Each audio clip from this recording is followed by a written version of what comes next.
Before we get into the good stuff, this video is a few videos crammed into one as the thumbnail implied. Here is a list of the times if you only want specific content. For example, my Hearthstone viewers might just be interested here, but stick around for the rest too, it's good stuff. Also, a word from our sponsor. Absolutely nobody. Please let me sponsor something. I'll promote a product for free, I just want to be able to say that I did it. On day 1 of Ashes of Outland, I made a warrior deck just for the purpose of fun. I mean, just check out this neat little interaction here. This druid opponent is not the best example, but it shows my flexible game plan. I see that the opponent is running big minions and more specifically actually good cards. So to make this a fair fight, I drag him down to my level of play by making every single one of his resources an infectious sporling. The game drags on for a bit, and we're both running low on resources. But you see, this was all part of my plan. This is merely the first stage that is the boss fight of facing me in Hearthstone. You see, I give Kargath Prime sweeping strikes. He will attack and kill 3 enemy minions and I get 30 armor. My second health bar has appeared. My true final form has arrived. You are unprepared, poor druid. Oh, well, that really just gave me only 10 armor? Well, that's tilting. Speaking of tilting, how could I make an Ashes of Outland video without mentioning Demon Hunter? This is how playing against Demon Hunter felt.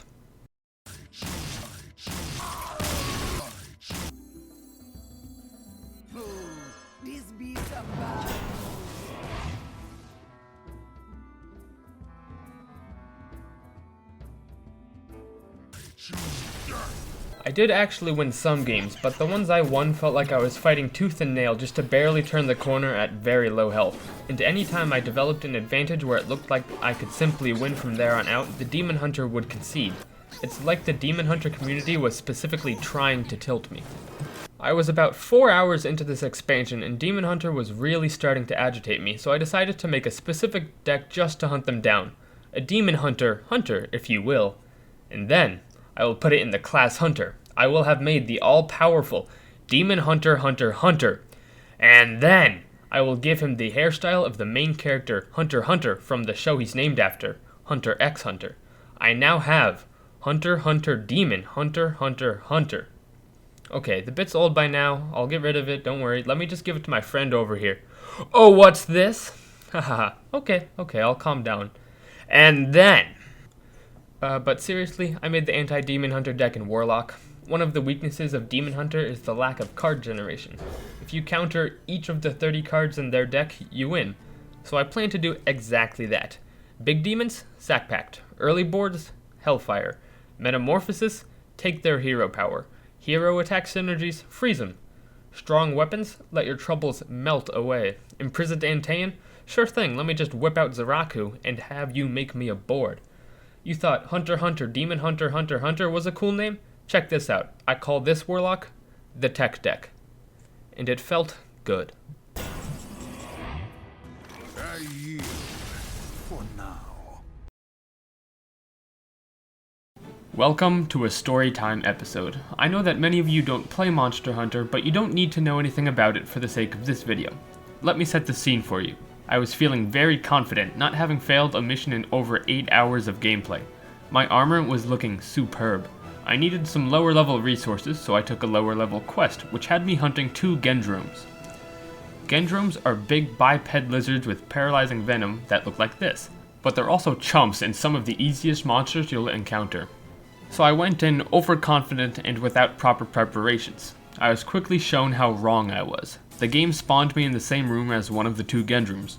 Within 30 seconds, he hit me with a paralyzing attack, which would normally be fine. For context, the paralysis mechanic in this game is that you can't move until you take a set amount of damage in one instance, or a certain amount of time passes. Now, Gendromes are the big lizards, but they have little lizard friends called Gen Prey.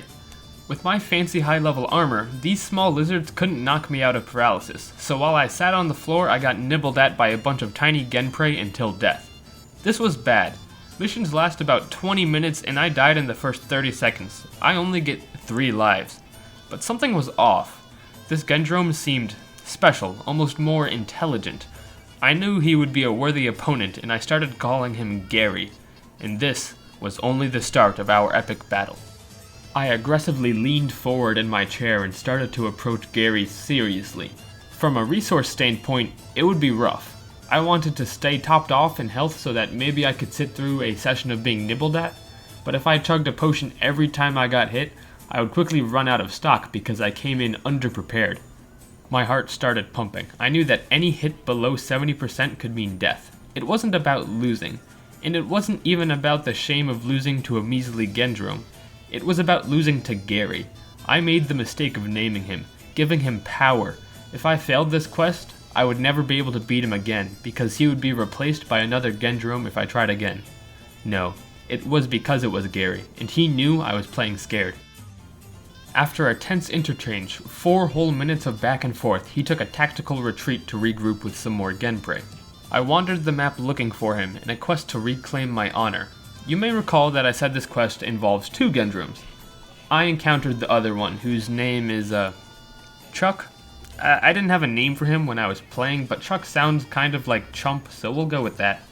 But in battle, this beast was not worthy of a name. I put him through the salad spinner until he ran away. This guy was not a worthy opponent. Again, I set off to fight Gary, this time actually facing him. We locked eyes from across the PSP quality landscape and engaged in combat once more. My fight with Chuck had emboldened me, and I took one too many risky openings. Gary landed a paralysis attack on me, and I got turned into a luncheon buffet for his little friends. I was on my last legs, but something told me Gary was too. He was truly a cunning strategist, but he retreated to his den for what might be his final stand. I then absolutely slam dunked on Chuck, but he's not relevant to the story. He ran away, also barely alive. I made my approach towards Gary's lair with only 1 potion left in my inventory and no extra lives left. There were poison pits everywhere, and no more brightly shining sky could be seen in Gary's dominion. In his lair, he had recruited a larger army of Genprey than I had ever seen.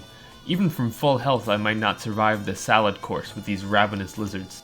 I couldn't take the risk, and the first time I dropped below 70%, I downed my last potion. This was looking grim.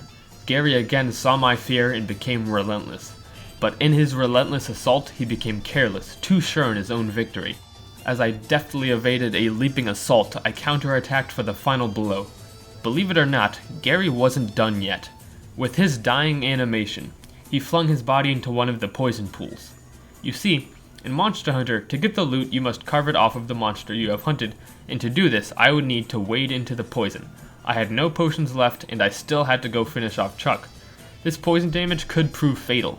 But I would not succumb to Gary's final gambit. I didn't even need the loot from a low-level monster like him. It was of principle, and Gary knew this too. With his dying breath, he stared me down with his still burning eyes and said, "Cslug, you are the villain in this story. I was the chosen underdog champion, preyed upon by a self-proclaimed monster hunter such as yourself. Tell me, am I truly a monster? Giving my all to protect these innocent Genprey from a slaughterer like you, and yet your villainy has no end. I bid you to come to me. Carve my corpse in front of the young ones for parts you don't even need. Have you no shame? Even with my dying breath I curse you, for I will reincarnate as a much stronger monster, and the day we fight on equal power levels is the day you will perish." So naturally, I went over and carved out my loot. I got really lucky too. I got 2 bird wyvern gems, which had about a 0.5% chance of happening. My excitement was short-lived, however. Even with these gems, there was nothing better that I currently had. I could feel him laughing at me from beyond. Perhaps he had still won the final battle. Was what I was doing the right thing? I did this whole quest for cosmetics that I didn't even really want. Perhaps I am the villain of this story.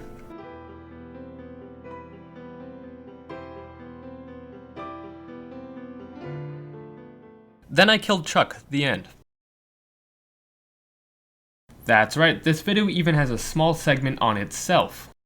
Spring cleaning was initially a way for me to unload scrapped projects. It seemed like a brilliant idea. I could capitalize on effort I had already put in, I could clear some files off of my computer, and I could make videos 10 minutes long.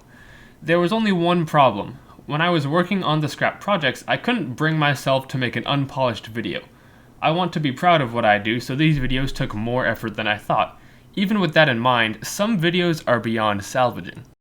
Here is the only surviving screenshot of a video that would have been episode 1 of a series called Chalkboard Cheese. This was my first real deck and it holds a special place in my heart. I dealt 192 damage with 1 hero power. I think that should count as winning the game 6 times over. Sadly, the devs didn't see it that way. But the problem was, it wasn't an OTK or anything. I had to stick a bunch of cards on board and hope they'd survive. Anyways, all footage got corrupted and Cube has since rotated out of standard, so this video shall remain buried. The next video got sideboarded because the game changed the way it worked halfway through making the video. The focus isn't important, but this was my second video ever and it almost led me down the dark path of pun-based humor. Throughout the video, I would make a pun and play this sound effect. Then, I would tick up the pun counter. I made 11 puns in 2 minutes without breaking the normal pacing of my videos. I was truly engrossed in the dark art of pun making, and nearly my whole channel got enveloped. Thanks for watching through to the end, and until next time, go get 'em, Slugger.